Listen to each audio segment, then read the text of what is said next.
나눠준 거 자료 좀 한번 보면은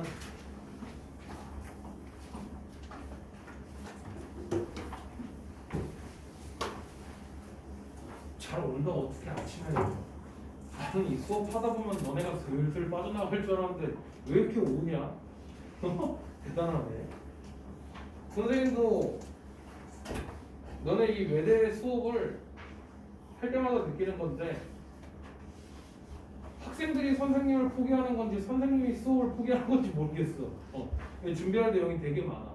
열심히 준비했다는 얘기야. 나눠준 자료 한번 펴보면 일단 하나가 더 올 건데 일단 요거는 너네 여기 맨 앞에 겉표지에는 뭐 18년 1학기 중간고사밖에 안 써있는데 너네 1학기 중간이랑 기말이랑 19년도 1학기 중간이랑 기말이랑 여기다가 문제 다 모아놓은 건데 너네 이번 시험 범위만 빼고 문제를 갖다가 다 커팅을 했어. 그러니까 범위 줄이기 위해서. 그러니까 여기 들어가 있는 내용들은 너네가 다 풀어보면 될 거고 객관식에서는 그렇게 이질감을 못 느낄 거야. 선생님이 주는 문제 안에서 다 나왔을 거니까 이질감을 못 느낄 건데 어쨌든 풀어보고 이제서야 너네한테 말할 수 있는 건 외대국어의 특징을 갖다가 조금 말해주면은 일단 첫 페이지 펴가지고 1, 2, 3, 4번 한번 볼래? 1, 2, 3, 4번 없니? 없는 사람? 다 있나? 몇 개 없네? 그럼 자 1, 2, 3, 4번 보면은 별로 이질감이 없죠? 너네 풀었던 문제랑 그래서 외대국어 선생님들도 결국에는 그냥 사람이야. 그러니까 문제를 외부 문제집이랑 수능 특강이랑 수능 완성이랑 수능이나 모의고사 이런 데서 가지고 오죠. 여기 있는 문제 다 그런 문제라고 알고 있으면 되고 너네한테 나가는 과제랑 내 교재에 있는 문제들이 다 이런 문제니까 그냥 믿고 객관식으로 그렇게 풀면 되고 너네가 신경 써야 되는 건 서술형이야. 서술형으로 한번 가볼 건데 그리고 처음에 있던 중간고사 10번 문제로 와볼래?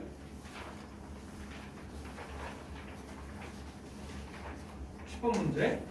이런 식의 지문 문제가 전국에서 외대국어밖에 안 나와. 이런 지문형 문제가 되게 잘 나오는 편이야. 그런데 이런 지문형 문제는 외대국어 기출에서밖에 못 구해. 그러니까 너네가 꼭 신경 써서 풀어봐야 되고 뒤쪽에 있는 서술형 1에서 5번을 한 페이지만 넘기면 나오는데 갑자기 언어 영역으로 바뀌는 느낌이야. 그렇지? 국어 영역으로.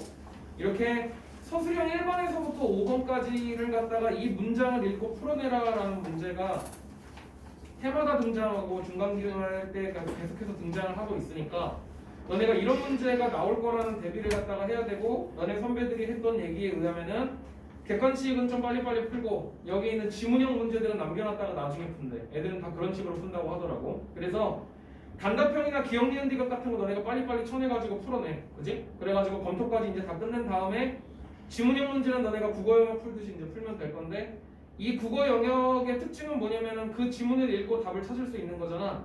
얘는 이 지문을 읽고 너네 머릿속에 있는 지식을 갖다가 여기다가 대입해가지고 풀어야 되는 거니까 국어보다 빡셀 거야. 그렇지? 그러니까 조금 훈련을 해야 될 거야.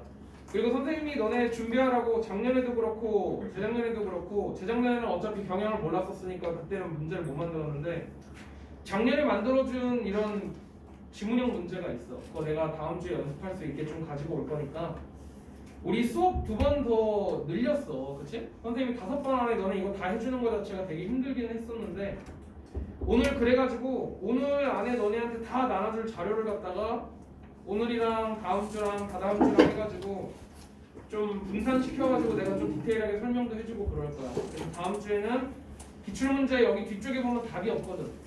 그래서 너네가 풀어갖고 오면은 내가 답지도 나눠주고 답도 좀 맞춰보고 서술형은 어떻게 작성하는 게 좋은 건지 이런 것도 내가 좀 가이드라인을 잡아줄 거니까 그런 것도 해보고 다음 주에는 너네 서술형 대비할 수 있게 통합과학에서 등장할 수 있는 주관식 문항, 백문항을 나눠줄 거야. 오늘 것까지는 객관식 문항 이제 백문항을 담았어. 선생님 프로그램으로 담을 수 있는 문제가 백문항밖에 안 되는데 어쨌든 맥시멈으로 담았으니까 이거 한번 해보고 그 태양계 형성이랑 지구 형성이랑 우리 시험 범위에서 빠졌는데 잘 뺀 것 같은데 선생님이 깜빡하고 넣나 해가지고 아침에 일어나고 좀 걱정을 했었는데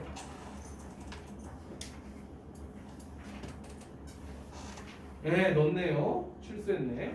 이 문제에 보면 6번이나 8번 같은 거 지구 형성이나 태양계 형성 이렇게 두 문제 잘못 들어가 있는 거 있는데 그건 풀지 마. 알았지? 아니 시험범위 아니니까. 지금 체크해놔. 6번이랑 8번. 혼자 공부하다가 까먹고 막 불안해하면 안 되니까. 6번이랑 8번은 제껴버리 돼요. 오늘 시험범위 아니니까. 나머지 문제는 다 풀고, 그리고 이 나눠주는 자료의 앞부분에 있는 거는 너네 저번 주에 했던 과제에 대한 답이다. 풀이랑. 그러니까 그거 확인해가지고 공부하면 되고, 그리고 여기 있는 기출문제 너네 다 풀어가지고 오고, 오늘 오답동영도 다 해가지고 오면 됩니다. 오케이. 지금 책들이 없을 건데 선생님이 조금 준비를 해온 게 있어. 이거 좀 같이 봅시다.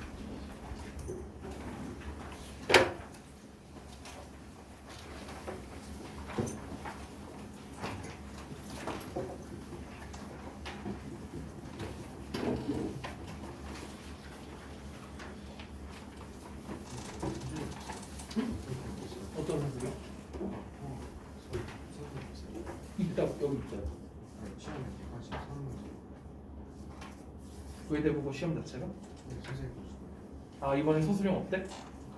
그래? 좋은데?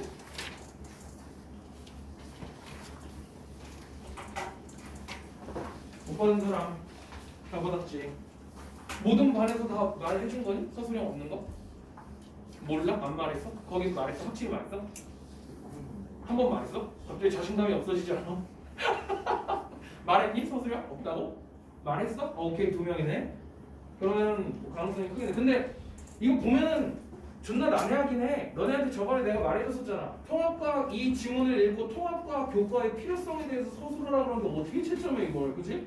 그러니까 없어지는 게 맞는 것 같긴 한데 지켜봅시다. 일단 시간 조금 더 있으니까 일단 객관식 위주로 그럼 잘 풀어와봐. 알았지? 그리고 외대보고에서 나한테 질문 좀 많이 해주고 이런 학생들 있으니까 나한테 서술형 어떻게 됐다라는 거 좀 알려줘. 알았지? 문자로. 그럼 내가 또 그거에 맞춰서 준비해줄게. 자, 지금 나눠준 이 프린트는 뭐냐면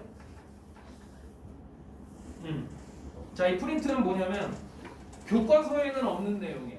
근데 너네 학교에서는 한 내용이고 막 지역적이라 가지고 너네가 조금 간과할 수 있는 내용들을 갖다가 정리를 했고, 또 뭐죠? 대륙이동설에 대해서 학교에서 언급을 하셨는데 교과서에서는 대륙이동설에 대한 언급이 굉장히 얕아. 그래갖고 그거에 대한 거 조금 정리하고, 생물 파트를 굉장히 디테일하게 말씀해 주신 것들이 많아서 너네가 공부했겠지만 나랑도 한번 더 정리를 하면은 되게 유의미해질 것 같아서 여기에다가 한번 같이 정리를 해 나가 봅시다. 오케이? 자, 그러면 일단 맨 앞장에 보면은 허블의 법칙 설명하기 공식까지라고 나와 있는데, 이 공식을 적용하는 거랑 그래프까지 나올 건데 그 그래프 내용은 내가 이번에 너네 과제에다가 넣었어. 그러니까 거기서 한번 풀어보면 돼. 내 교재에도 있기는 한데 선생님이 추가 문제를 더 주도록 할게. 자, 일단 1번부터 봅시다. 적색편 현상이랑 청색편 현상이 있는데 이건 너네랑 나랑 처음 만났을 때 언급을 했던 내용이야. 그죠? 적색편 현상은 사실은 은하가 멀어지고 있다라는 거를 갖다가 나타내주는 현상이었고, 청색편 현상은 너네 아침에는 좀 좀비처럼 공부하는 게 좋거든? 부지런히 쓰면서 한번 따라와봐. 청색편 현상은 은하가 가까워지고 있다라는 증거였었어. 그래서 얘를 설명하는 근본 원리는 어디에서 오는 거였었냐면 도플러 효과에서 오는 거였었어. 원래 발생하는 파동이 이런 식으로 발생했다면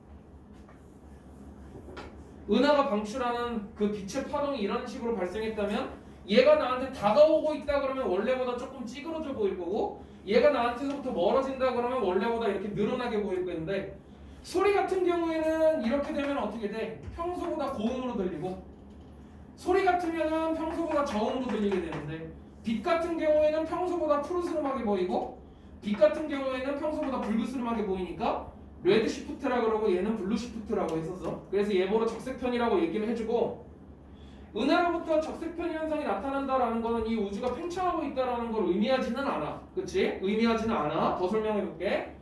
이 은하라는 게 나로부터 멀어지고 있다라는 것만 설명해. 뭔 얘기인지 가지? 그러면은 얘랑 이제 누구랑 너네가 합쳐야 되냐면 정적 우주론이랑 원래는 합쳐서 생각을 해야 돼.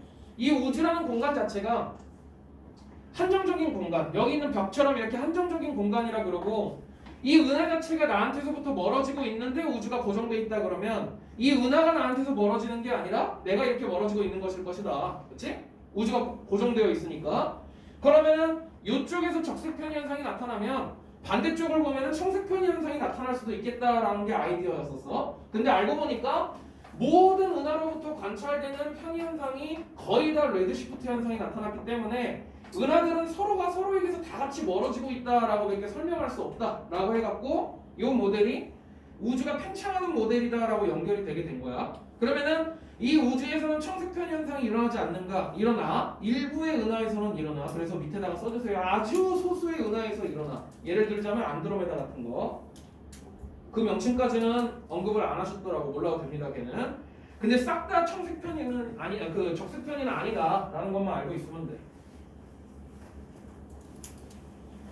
그래서 등장하게 되는 게 이번에 있는 팽창하는 우주의 모델이라고 나와 있는 녀석인데, 팽창하는 우주의 모델에서 너네한테 강조했던 건 우주에는 중심이 없다. 그리고 서로가 서로에게서 멀어진다라는 게 컨셉이었었는데, 이거는 너네 손으로 한번 연습해 볼 수 있어.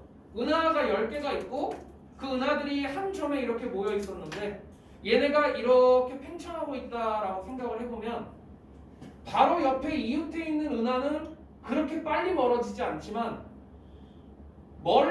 애초에 멀리 있었던 은하 같은 경우에는 되게 빠른 속도로 멀어질 수밖에 없어. 풍선이 커지는 효과 때문에. 요만한 풍선이 있었고 여기 점이 3개가 여러 개가 이렇게 찍혀 있다라고 한다 그러면 좀 크게 그릴게요. 보이게.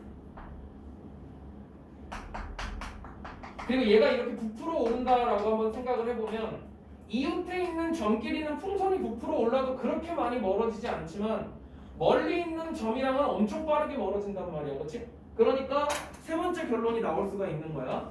멀리 떨어져 있는 은하가 더 빨리 멀어진다라는 걸 알아낼 수가 있고 거기서부터 연결하는 게 4번입니다. 멀리 떨어져 있는 은하가 후퇴 속도가 더 빠르다라고 말할 수가 있어. 그렇죠? 그래서 멀리 떨어진 은하라고 했는데 여기 있는 은하와 은하 사이의 거리를 갖다가 얼이라고 한번 나타내보고 은하가 후퇴하고 있는 속도를 갖다가 v라고 한번 나타내보면 우리가 식을 갖다가 완성을 할 수가 있어. 그렇죠? 이 후퇴 속도라는 녀석은 거리가 멀어질수록 커지는 녀석이니까 여기에 있는 후퇴 속도랑 여기에 있는 은하 사이의 거리는 무슨 관계가 있어? 비례 관계가 있어. 그죠? 근데 비례 관계가 있는데 값이 잘 안 맞을 때는 여기 앞에다가 뭘 붙여주는 거야? 상수를 갖다가 이렇게 붙여주는 거야. 얘가 바로 허블 상수야. 오케이? 그래서 허블의 법칙은 이런 식으로 생겼다. 오케이? 자, 그러면은 얘를 가지고 너네한테 그래프가 나올 수가 있을 거야. 요 녀석이랑 요 녀석에 대한 그래프가 나올 수 있을 거야. 무슨 그래프가 나올 거냐면 1차함수 그래프가 당연히 나오게 되는 거겠지. 왜냐면 비례하게 되는 거일 거니까. 그렇죠? 그래서 후퇴 속도랑 거리에 따른 이런 그래프가 나오게 될 것이다. 그렇죠?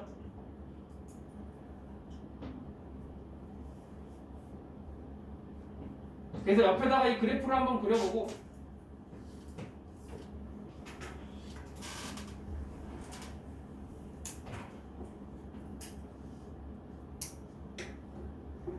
오케이. 그 다음에 이 그래프의 의미도 너네가 파악을 해야 되는데 이거는 알려주시지도 않고 사고력 문제로 나올 수 있으니까 알아둡시다. V랑 얼에 의한 1차 함수 그래프가 나왔고 여기 있는 기울기를 너네가 볼 수 있을 건데 이 기울기 자체가 뭐냐면 허블 상수를 말해주겠지. 허블 상수.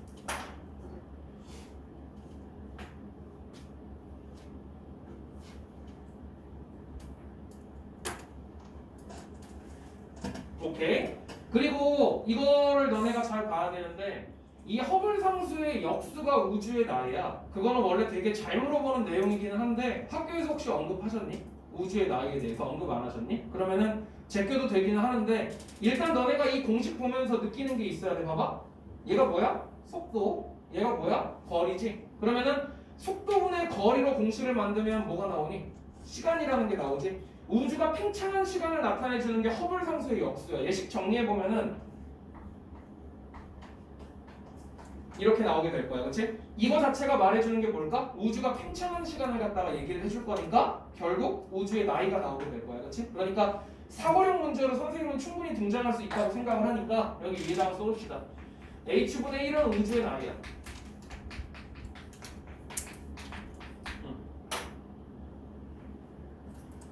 그래서 옆에다가 좀 디테일하게 우주가 팽창한 시간이라고 써주시면 도움이 많이 될 거야. 네?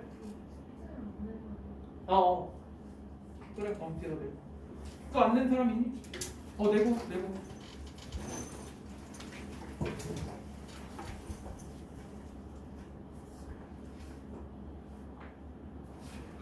됐죠? 자, 그래서 허블 법칙은 그런 식으로 너네가 파악을 해주면 될 거야. 자, 밑에 있는 거 보면은 구름 생성 원리 설명하기라고 되어 있는데 여기서 너네가 조금 알고 있어야 될 게 있더라고. 중등 때 배웠던 내용이 있고 거기에다가 조금 디테일을 갖다가 더 할 거니까 한번 봅시다. 구름이 생성되려면 일단은 공기 덩어리 자체가 위로 올라가야 돼. 우리 그거 보러 상승기류라고 얘기를 해주는데 상승기류가 나타나는 원인에 대해서는 그렇게 디테일하게 설명을 안 하셨더라고. 근데 공기 덩어리가 위로 올라갈 수 있는 원인들은 급격하게 가열이 되거나 아니면 산바람을 타고 위로 올라가거나 이런 식의 원인들이 있는데 이거는 디테일하게 알 필요는 없습니다. 그냥 공기가 올라가는 상상을 갖다가 너네가 하면 되고 이 공기 자체가 굉장히 빠른 속도로 올라가. 오케이? 굉장히 빠른 속도로 올라간다라는 것 자체가 무슨 의미냐면은 보세요. 이 공기 덩어리가 외부랑 열 교환을 할 시간이 없다라는 얘기야. 뭔 얘기인지 알지? 열을 공급받거나 열을 갖다가 방출할 시간이 없다라는 얘기야. 급격하게 상승기류를 가지기 때문에 2번 보세요. 열을 교환할 시간이 없으니까 단열 팽창이 일어나게 될 거고 너네 단열이라는 단어는 열의 공급이 없다 또는 방출이 없다라고 생각을 하면 되고 팽창이라는 단어는 세력을 확장한다라고 생각을 해주면 돼. 그러면은 에너지원을 공급받지 않는 상태에서 팽창을 하다 보니까 자기가 원래 가지고 있던 에너지를 갖다가 써야 돼. 그렇기 때문에 온도가 내려갈 수밖에 없어. 오케이?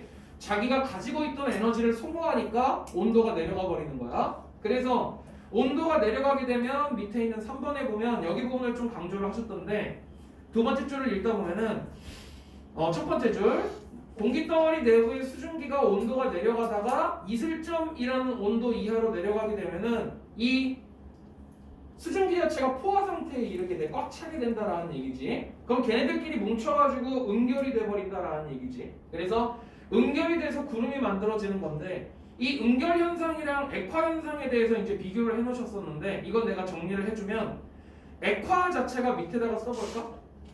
기체가 액체가 되는 거 보러 액화라 그래. 기체가 액체가 되는 거 보러 싹 다 통틀어갖고 액화라 그래. 응결은 액화 현상의 일종이야. 오케이? 그렇게 알고 계시면 됩니다. 응결과 액화는 다른 현상이 아니야. 마치 확산과 삼투의 관계라고 생각을 해주면 돼. 오케이? 다 확산이라고 하고 물의 확산을 삼투라고 하죠. 얘도 이제 그런 관계라고 알고 있으면 돼. 그래서 구름은 그런 식으로 형성된다라고 알고 있으면 되고요. 밑에 있는 지구과학 부분에 있어서 추가적인 내용이 있는데 대륙이동설이라고 나와 있죠. 얘는 멘틀의 대류에 의한 건데 이 멘틀의 대류랑 너네랑 엮어가지고 나올 수 있는 게 바로 우리 저번에 배웠었던 지구 내부 에너지야. 그죠? 그래서 위에다가 써보세요. 지구 내부 에너지에 의해서 멘틀의 대류를 설명할 수 있고요. 그리고 우리 너네 이번 시험 범위에서는 중력이라는 단어가 원래는 안 들어가는 게 맞는데 너네 지구 시스템 같은 데 설명하면서 중력 같은 단어들이 언급이 돼 있더라고. 여기 있는 대류라는 단어가 있으면 무조건 중력이 언급이 된다라고 생각을 해주면 되고 중력도 관련이 있고 지구 내부 에너지도 관련이 있습니다. 그래서 중력에 의한 현상이 맞습니다. 그래서 대륙 이동설에 대해서 얘기를 할 때 너네가 지구 내부 에너지나 중력에 대한 언급을 갖다가 연관이 된다라는 걸 알고 있으면 돼. 그렇지? 이 대륙 이동설에는 중력에 의한 효과가 반영되지 않는다라고 하면 그건 틀린 얘기야. 반영이 된다라는 얘기야. 왜냐면 대류하는 거니까. 왜냐면 너네 대류 자체가 뭔데? 무거운 건 아래로, 가벼운 건 위로잖아. 그렇지? 뜨거운 건 위로, 차가운 건 아래로. 그거 자체가 밀도차고 그거를 만들어내는 게 바로 중력이기 때문에 모든 대류 현상에는 다 중력이 관여한다고 알고 있으면 돼. 그리고 학생들이 공부하다 보면 이제 개념이 안 잡혀가지고 되게 헷갈리는 부분인데 힘과 에너지는 완전 별개야. 오케이? 지구 내부 에너지가 관련이 있는 거고 중력이라는 힘이 관련이 있는 거야. 뭔 얘기인지 가죠? 그래서 힘과 에너지를 너네가 잘 구분해가지고 알고 있으면 되고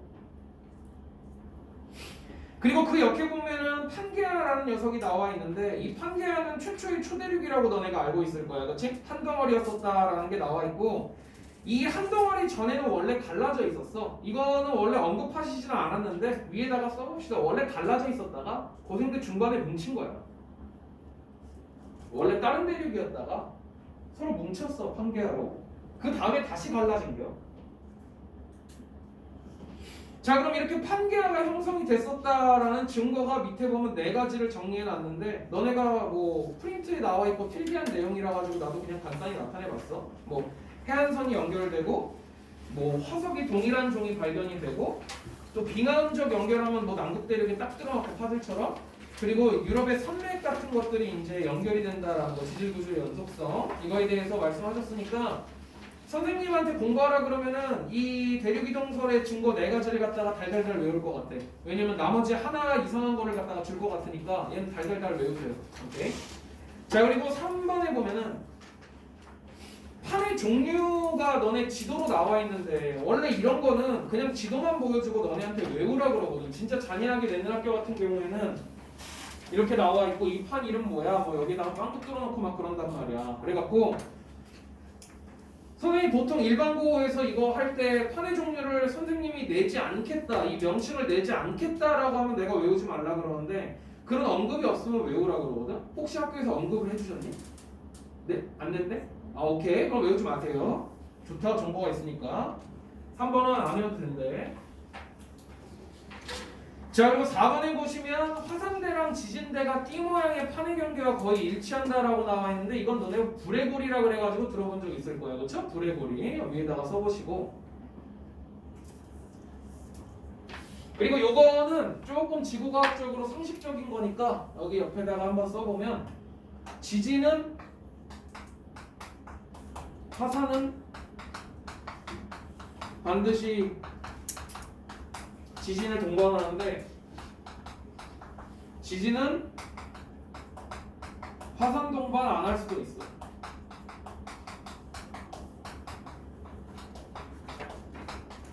오케이? 그래서 얘를 갖다가 한번 나타내 보면 지진이라는 현상이 있고 그 안에 화산이라는 현상이 이런 식으로 껴들어가. 무슨 얘기냐면 화산이 터질 때는 지진은 무조건 터져. 그죠? 근데 지진이 일어났다고 화산이 무조건 터지는 건 아니야. 그럼 너네가 이 다이어그램만 이해를 해보면 지진대랑 화산대 중에서 누가 더 넓을 거냐면 지진대가 더 넓을 거야. 그죠? 근데 여기 있는 이 화산대라는 녀석이 있으니까 이 띠 모양의 불의 고리라는 녀석은 누구를 갖다가 나타낸 거냐면 거의 화산대랑 비슷합니다. 지진대는 너무 넓고 불의 고리는 거의 화산대를 갖다가 나타내 주는데 화산대랑 지진대랑 겹치는 부분을 나타내다 보니까 화산대 부분이 이제 강조가 되는 거겠지. 거기 바로 불의 고리라고 얘기를 해줍니다. 자 그리고 5번에 보면은 중력이 태양계와 지구계에서 중요한 역할을 한다라고 나와 있고 원래 요거를 너네가 중력과 역학적 시스템에서 배워야 되는데 너네 프린트에 보니까 좀 강조를 하셨더라고. 태양계도 보면은 태양을 중심으로 중력에 의해 붙잡혀 있어 행성들이. 그죠?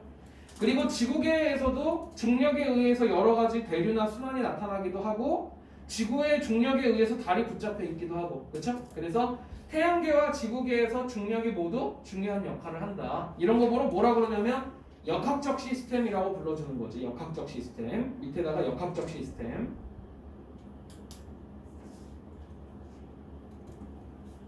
그리고 이 역학적 시스템 같은 경우에는 내가 지금 말을 하면서 너네가 또 혼란을 일으킬 수 있으니까 정리해주면 역학적 시스템은 여기 힘력자야. 그래서 힘이 작용하는 시스템이라고 알고 있으면 되고 중력만 작용하는 시스템은 아닙니다.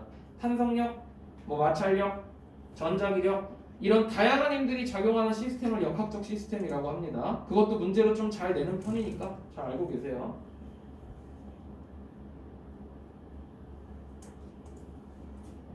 그리고 6번에 있는 내용은 너네한테 되게 중요한 내용으로 다가올 것 같은데 같이 한번 볼게. 수권의 역할은 열 에너지를 저장한 상태로 지구의 온도를 일정하게 유지하는 것이라고 되어 있는데 밑에다가 써보세요. 생명체도 이 액체 상태의 물을 굉장히 중요하게 생각하거든. 밑에다가 써봐봐. 생명체 존재 조건. 생명체 존재 조건. 6번 밑에다가 생명체 존재 조건. 자, 이 물 같은 경우에는 어떤 특징을 가지고 있냐면 비열이 크고 기화열이 커. 옆에다가 써보세요. 비열이 크고 기화열이 커.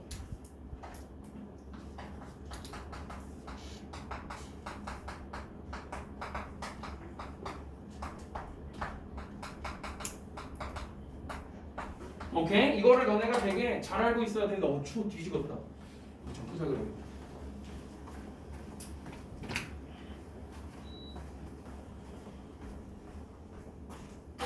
자, 이 비열 같은 경우에는 너네가 알 거야. 물의 온도를 1도 올리는데 필요한 열인데 물은 비열이 커. 그건 무슨 얘기냐면 온도를 변화시키기가 힘들 거라는 얘기야. 뭔 얘기인지 해가죠. 그래서 얘는 온도 변화 또는 체온 변화가 거의 없을 수 있다라는 얘기니까 뭐에 유지할까? 온도 유지하는데 유리해. 이게 물이 가지고 있는 특징이야. 비열이 높기 때문에 온도 변화나 체온 변화가 거의 안 일어나. 그래서 온도를 유지하기가 좋다. 그래서 물이 있어야 생명체가 존재하기 좋을 것이다 라는 거랑 얘랑 되게 연결이 많이 돼. 그리고 밑에 있는 기화열 같은 경우에는 물이 기화하는데 필요한 열.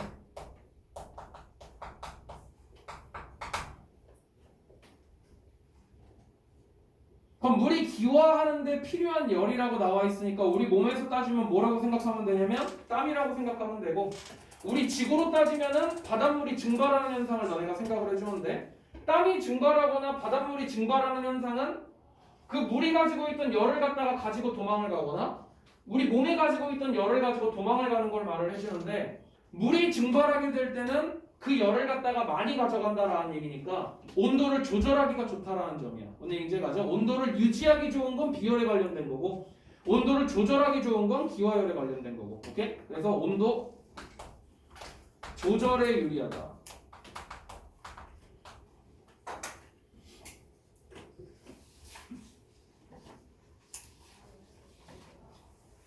그래서 너네가 6번에 있는 문장을 잘 읽어보면은 지구의 온도를 일정하게 유지하려면 두 가지를 잘해야 될 것 같지 않아? 이렇게 잘 변하지 않는 것도 중요한데 변했다고 하면 빨리빨리 조절해주는 것도 되게 중요하겠지? 그래서 연결해가지고 나올 수 있는 특징입니다.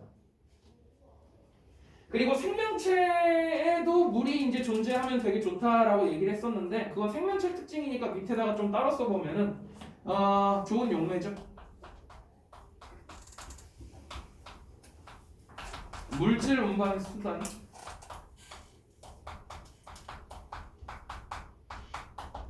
이것도 사실 지구 시스템에서 되게 중요한 역할이야, 그렇죠? 여러 가지 물질을 갖다가 다 운반할 수 있는 거니까 좋은 용매다. 그래서 물의 특징은 이렇게 세 가지가 항상 나오는 편이니까 잘 기억을 하고 있으면 됩니다. 자, 그리고 밑에 있는 7번에 보면은 생물권에 대한 언급이 나와 있는데 이 생물권 같은 경우에는 뭐 지구 시스템 전역에 존재를 하지만 외권에 존재하지 않는다라는 거 중요하고, 생물권은 생물권에도 존재한다라는 거 되게 중요할 거고, 여러 가지 대역의 변화에 되게 민감하다라는 것도 너네 프린트에 나와 있는 내용이니까 알고 있으면 되고요. 밑에 있는 생명 시스템으로 한번 가봅시다. 여기는 너네가 조금 헷갈려 할 내용들이 좀 있을 것 같은데 내가 한번 천천히 설명을 해줘 볼게. 자, 1번에 보면 조직의 예, 기관의 예, 기관계의 예라고 나와 있는데 너네 학교에서 강조한 게 유기적으로 연결되어 있다는 점 되게 많이 강조하고 있고, 이 예시로 나와 있는 기관들은 무식하게 외우세요. 알았지? 무식하게 외우세요. 안 그러면 그 시험 문제 풀 때 되게 헷갈리게 될 거니까 어중간하게 보지 말고 무식하게 외우세요. 그 다음 밑에 있는 2번에 보면 창발성이라는 단어가 나와 있고 이게 원래 너네 생물학으로 넘어가게 되면 배우는 단어인데 그 옆에 보면 그대로 나와 있죠? 전체는 부분보다 우위에 있다라는 얘기인데 뭐 하위 조직들이 모여가지고 더 훌륭한 기능을 수행한다라고 알고 있으면 되는데, 여기서 이제 되게 의미 있는 내용들이 연결될 수가 있어. 너네 시험 범위에 연결해갖고 내가 설명해 주려고 옆에다가 쓴 건데, 자동차 생각해보면 되게 좋아. 자동차에 들어가는 볼트랑 너트랑 철판택이랑 유리 같은 거를 갖다가 모아놓는다고 자동차가 되지는 않거든. 그렇지? 잘 배열하고 잘 조합을 해야지 자동차의 기능을 갖다가 수행을 할 수가 있는 거지. 이렇게 조합하고 배열하는 거 보러 우리 뭐라 그러냐면 유기적으로 연결된다라고 얘기를 해주는 거고, 우리가 배운 내용 중에서는 어디에다가 연결할 수 있냐면은 아미노산의 종류와 배열에도 연결을 할 수가 있어. 아미노산을 그냥 모아놨다고 단백질이 되는 게 아니라 얘네를 어떻게 연결하고 어떤 종류를 연결하느냐에 따라서 단백질의 기능이 바뀌어버릴 수가 있는 거니까, 이런 식으로 뭔가 단위체를 갖다가 합쳐갖고 복합체를 이루는 것들은 다 청발성이다라고 얘기할 수가 있는 거겠지, 그렇지? 그래서 너네 학교에서는 세포들을 모아가지고 이제 여러 가지 기능을 수행한다 그래갖고 조직을 갖다가 설명하거나 기관을 설명할 때 이 예를 갖다가 드셨는데, 여러 현상에다가 다 설명할 수가 있어. 뭔지 이제 가죠. 그래서 이 청발성에 대한 단어 언급은 너네가 좀 잘 알고 있으면 좋고, 발생적 특성이라는 단어랑 똑같습니다. 이 단어는. 근데 뭐 언급은 안 했으니까 얘는 몰라도 될 것 같고요. 자, 밑에 있는 3번에 보면은 뭐 체세포 분열이랑 감수 분열이랑 결국에는 똑같은 체세포 분열이다. 근데 그 목적에 따라 다르게 분류할 수가 있다. 체세포 분열은 재생 또는 증식을 갖다가 목적으로 하고, 감수 분열은 생식을 갖다가 목적으로 한다. 그런 거 알고 있으면 되고요. 밑에 있는 4번에 보면은 이것도 조금 이제 헷갈릴 수 있을 것 같아가지고 이제 설명을 갖다가 더 해놨는데, 원핵세포가 있고 진핵세포가 있는데, 원핵세포 같은 경우에 너네 박테리아나 세균 같은 거 생각해주면 되는데, 걔는 핵막이 없습니다. 핵막이 없고, 이 핵막이 없다라는 것 자체가 핵이 없다라고 표현을 해주면 돼. 그리고 세포 자체에 DNA가 이제 퍼져 있다라고 생각을 해주면 되는 거니까, 뭐 유전 정보가 없다라고 나오면 이제 너네가 틀리게 골라주면 되는 걸 거고, 진핵세포 같은 경우에는 그거죠. 너네 그것도 설명해 주셨던데, 미토콘드리아가 세포 내부로 이렇게 함입이 되면서 그 미토콘드리아를 거의 세균처럼 인식을 해서 핵에 있는 DNA를 보호하기 위해서 이렇게 핵막이 생겼다라고 이제 발생적인 특징까지 말씀해 주셨었는데, 그런 내용도 좀 알고 있으면 좋습니다. 여기 옆에다가 다 적어놨으니까 너네가 한번 보면 될 것 같고, 그리고 5번에 보면은 그 DNA의 특정 부분을 갖다가 유전자라고 하는데, 이 중에서 쓸만한 유의미한 정보는 2% 정도밖에 없다라고 하지. 그래서 이 내용도 너네가 생물학으로 넘어가도 되게 잘 나오는 내용이니까 좀 알고 있으면 좋을 것 같고, 그 외대국어 특징상 생물 쪽에서 되게 지문형 문제나 아니면 조금 난잡한 문제가 많이 나올 수 있을 거니까 너네가 생물 쪽에다가 좀 많이 관심을 기울여야 될 것 같더라고. 자, 그리고 6번에 보면은 이 핵을 갖다가 공간이랑 뭐 책이랑 뭐 단어랑 중요 단어랑 이런 개념으로 설명하셨는데 되게 이해 잘 되게 설명 잘 해주신 것 같고, 핵이 결국에는 그냥 공간의 개념이다. 근데 핵의 기능 중에서 단백질을 적절한 시점에서 합성할 수 있도록 제어해준다라는 점을 좀 강조를 하신 것 같아서 나도 한번 넣어봤고요. 그리고 7번에 보면은 이거 너네가 좀 완벽하게 이해했는지 모르겠는데 되게 디테일하게 설명을 해주셨더라고. 그래가지고 나도 좀 디테일하게 지금 그 준비를 해봤어. 일단 7번이랑 9번이랑 좀 연결된 내용이라고 알고 있으면 되고, 이런 식으로 그림으로 한번 설명을 해볼게.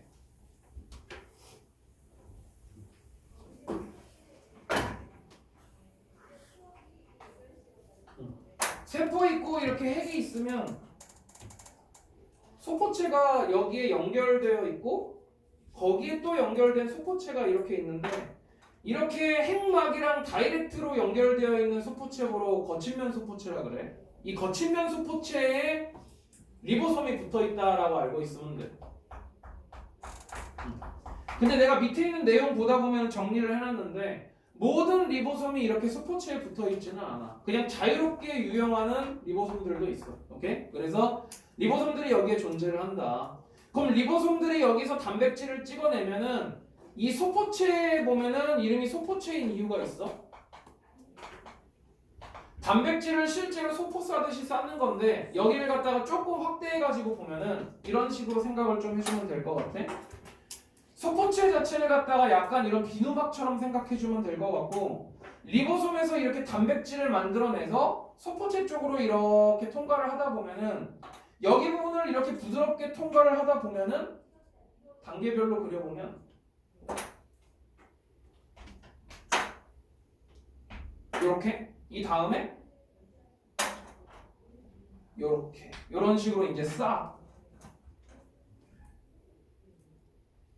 리보솜에서 만들어진 단백질이 소포체를 지나면서 자연스럽게 막을 통과하면서 그 막에 둘러싸인다고 생각을 해주면 돼. 그러면은 요거 보러 원래는 수송소포라고 얘기를 해줘. 이 수송소포인 상태로 이렇게 동동 떠가지고 어디로 가냐면은 요쪽에 있는 소포체로 갑니다. 여기 있는 소포체는 매끈면 소포체라 그래가지고 그냥 통로의 역할을 한다라고 생각을 해주면 돼. 그리고 더 바깥쪽으로 나가게 되면 누가 기다리고 있냐면 골지체라는 녀석이 기다리고 있는데, 이것도 이제 학생들이 몇몇 물어봐가지고 말해주는데, 골지체는 왜 골지체예요 그러는데, 이 골지 자체가 사람 이름이야. 되게 끔찍하지? 이탈리아 과학자 이름이래. 무슨 골지야 아무튼. 그래갖고 골지체라고 얘기를 해주는 거고, 이 수송막이 요 통째로 이렇게 골지체에 접근을 하면 골지체가 이 막을 통째로 이렇게 흡수를 해. 그럼 이 골지체 안에 요 빨갱이 단백질들이 어떻게 되냐면, 골지체가 있으면 여기에 쌓여. 그래서 단백질이 일정량이 되면은 밖으로 이렇게 분비를 갖다가 할 수 있게 되는 거야. 오케이? 그래서 결국에는 단백질을 쌓은 세포막은 여기에 있는 소포체 거고, 이 막이 골지체에 이렇게 들어가가지고 일부가 되는 거니까 너네도 설명을 했던 게 이 세포막이나 이 세포막이나 이 세포막이나 다 같은 세포막이다. 그렇지? 그래갖고 이대로 그냥 가는 거다라고 알고 있으면 되네. 그래서 그 내용들을 갖다가 설명을 해놓은 거고, 선생님이 조금 프린트를 읽으면서 걱정됐던 게 소포체의 종류가 두 가지다라고 해놓고선 거기서는 한 가지밖에 설명을 안 하신 것 같은데, 뭐 말로 하셨는지는 모르겠는데 그래갖고 내가 정리를 해놨어. 자, 7번에 보시면 거친면 소포체라고 되어 있고 예보로 조면 소포체라고 얘기를 해줘. 여기에 리보솜들이 많이 부착되어 있다라고 생각을 하면 되고, 두 번째 줄에 보면은 매끈면 소포체라는 녀석이 있어. 얘는 활면 소포체라는 녀석인데 여기에는 리보솜이 없습니다. 그래서 여기에 있는 이 활면 소포체라는 녀석은 단백질 합성에 관여하지는 않지만 그 옆에 있는 것처럼 지질 합성에는 관여를 합니다.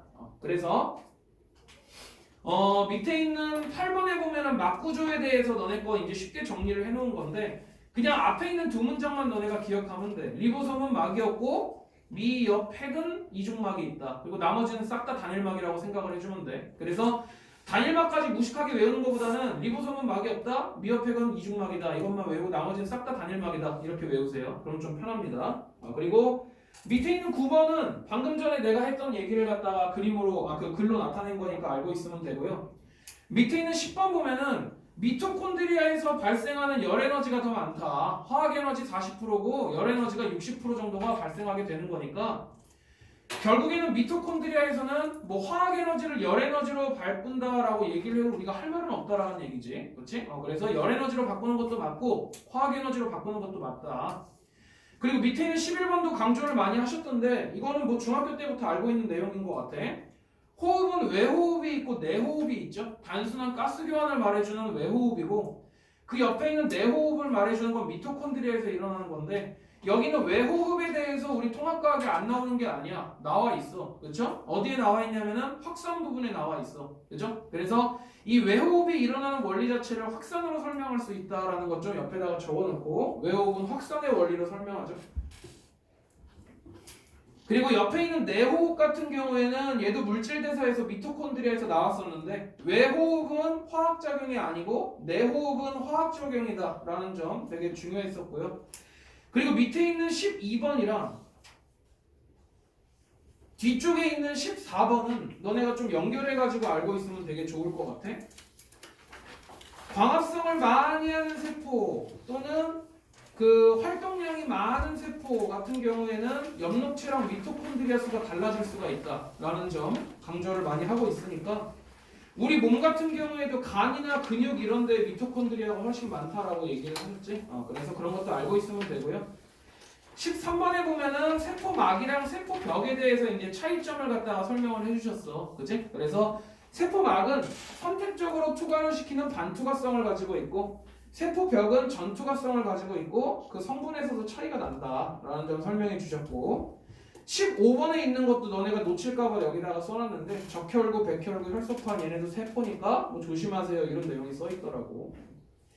그리고 16번에 보면 유기적으로 연결되어서 기관계가 된다라고 나와 있는데 이 유기적이라는 단어를 좀 강조하신 것 같아갖고 나도 넣어봤고, 17번은 아까 전에 얘기했던 원핵세포에 대해서 얘기를 해주는 거고, 18번에 보면은 세포막 단백질의 기능이라 그래가지고 너네 프린트에 정리되어 있는 걸 그냥 여기 한 곳에다가 넣어봤는데 이거는 너네한테 세포막의 단백질의 기능이 아닌 것은 이라 그래가지고 많이 나올 것 같아갖고 얘도 좀 무식하게 외우세요. 그리고 그 책에 빠져있는 것 같아갖고 내가 하나 준비를 해온 게 있는데 거기 옆에 안 써있는데 옆에다가 써볼래? 효소 기능.